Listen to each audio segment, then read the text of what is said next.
Most indicators of poverty and malnutrition are showing improvement worldwide, where we're eating about 9 to 10 kilograms per person per year.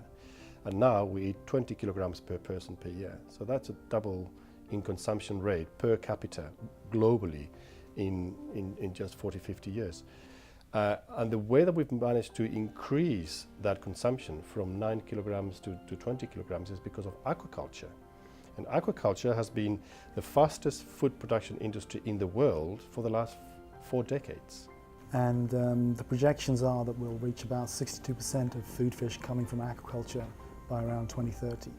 That could be a conservative estimate, but it's a fair guess. And that's pretty impressive. The fastest, more than any other food production industry in the world. And we need to make sure that that is maintained. Perhaps not at the same growth, but that is maintained because it provides not just nutrition, but actually livelihoods and economic opportunities in places where there are not many other opportunities for economic development.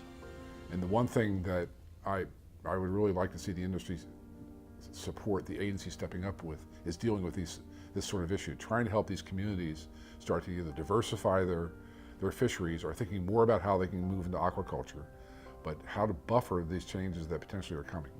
So any food production industry has an impact. You can't eliminate poverty without using resources, and you can't eliminate hunger without using resources.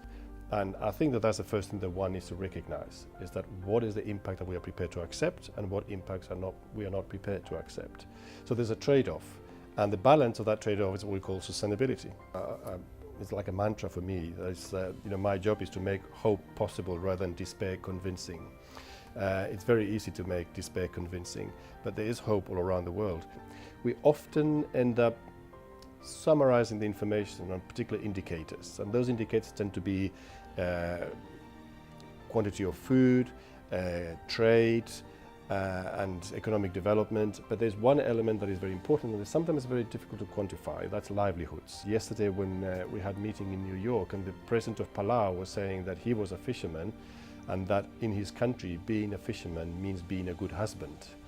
And what I heard when he said that is that in some places removing fisheries from the population makes them lose something much deeper than what you can capture in statistics. It's a lifestyle, it's a way of life, and we have to protect that. We can't just take it for granted.